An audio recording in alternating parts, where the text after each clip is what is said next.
Chères lectrices, chers lecteurs assidus du Corbeau News Centrafrique, bonsoir et bienvenue à toutes et à tous. Gisèle Moloma pour vous servir et je suis enchantée de partager ce moment d'analyse avec ma brillante collègue Clarisse Betty. Nous allons décortiquer ensemble une situation qui, hélas, ne surprend plus personne en Centrafrique, mais qui reste tout aussi consternante. Bonsoir Clarisse Betty. Bonsoir Gisèle Moloma, bonsoir à toutes et à tous ceux qui nous écoutent ou nous lisent. C'est un plaisir d'être là.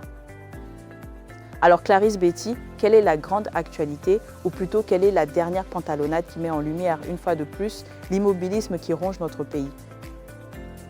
Eh bien, Gisèle Moloma, c'est encore et toujours l'empereur Faustin Archange Touadéra qui fait parler de lui, et pas en bien. Son grand oral devant la Banque africaine de développement à Brazzaville s'est transformé en un véritable fiasco. Une démonstration éclatante de l'immobilisme de la Centrafrique. Le titre de l'article dit tout. 10 ans après la crise, la Centrafrique est toujours au stade de l'urgence et de l'aide. Le dictateur a manqué son rendez-vous avec l'avenir. Oui, c'est ce que nous lisons sur Corbeau News Centrafrique, Gisèle Moloma. Ce fameux passage de l'empereur Faustin Archange Touadéra au sommet de Brazzaville a, disons, mis en pleine lumière le surplace lamentable de la Centrafrique. Notre pays reste scotché dans l'urgence humanitaire pendant que d'autres nations, ayant pourtant connu des conflits similaires, ont clairement pris le chemin de l'essor économique. N'est-ce pas une honte, Clarisse Betty? Une honte, Gisèle Moloma, c'est un euphémisme.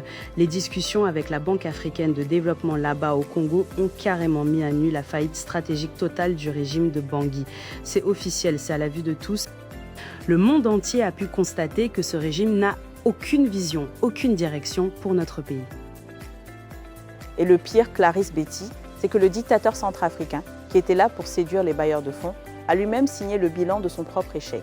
Il a rappelé que 10 ans après la crise, notre pays en est encore à s'interroger sur des questions de survie de base. Imaginez, et quand on jette un œil au Rwanda, un pays qui a connu l'horreur mais qui a su réformer son administration pour devenir un exemple de développement, la comparaison est tout simplement révoltante. Absolument, Gisèle Moloma. Pendant que Kigali collectionne les réussites technologiques et les infrastructures modernes, Bangui, elle ne fait que s'enliser plus profondément dans cette mendicité internationale. On a l'impression d'être dans une boucle temporelle sans fin, sans aucune perspective de sortie par le haut. C'est désespérant. Et cette incapacité du pouvoir centrafricain à adopter la moindre rigueur, à l'image du Rwanda, se voit sans appel dans les chiffres officiels de la BAD. L'empereur a dû l'admettre publiquement, le taux de décaissement des fonds alloués à la Centrafrique est un piètre 28%. Les 72% restants, Clarisse Betty, ils moisissent dans les caisses des banquiers africains. Pourquoi? À cause de l'incapacité manifeste des ministères de cette dictature et l'inaptitude des cadres nommés par le clan à fournir des comptes clairs. C'est une gabegie organisée. À l'inverse, Gisèle Moloma, le gouvernement rwandais, lui ne laisse pas un centime s'échapper.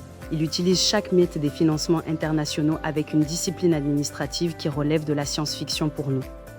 C'est ça la différence entre une nation qui avance et un régime qui s'enfonce. Il n'y a pas photo. Le grand oral de Brazzaville a même viré au grotesque Clarisse Betty. Le chef de l'État, oui, le dictateur, a purement et simplement mis de côté des projets énergétiques d'envergure comme le programme MET 300 pour, devinez quoi? Réclamer de simples kits solaires individuels. C'est incroyable. Entendre le dirigeant d'un pays qui regorge de ressources naturelles supplier une banque de lui financer des lampes de poche et des chargeurs de téléphone. Ça montre à quel point ce régime s'est abaissé intellectuellement. 10 ans après la crise, au lieu de construire des centrales dignes de ce nom, l'empereur gère la Centrafrique comme un vulgaire camp de réfugiés sous assistance humanitaire. C'est une insulte à notre intelligence.